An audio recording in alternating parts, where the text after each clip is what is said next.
नईम अशरफ भट्ट ने एक बड़ी ज़बरदस्त बात की है।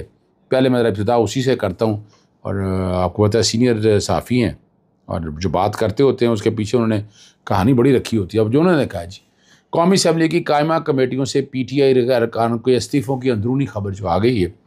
इस्तीफ़ों के फ़ैसले के पीछे भी इमरान खान साहब के करीबी अजीज़ों की मंशा शामिल है। बानी को इमरान खान को पब्लिक अकाउंट कमेटी समेत दीगर कमेटियों में PTI के अरकान के ख़िलाफ़ रिपोर्ट्स दी गई।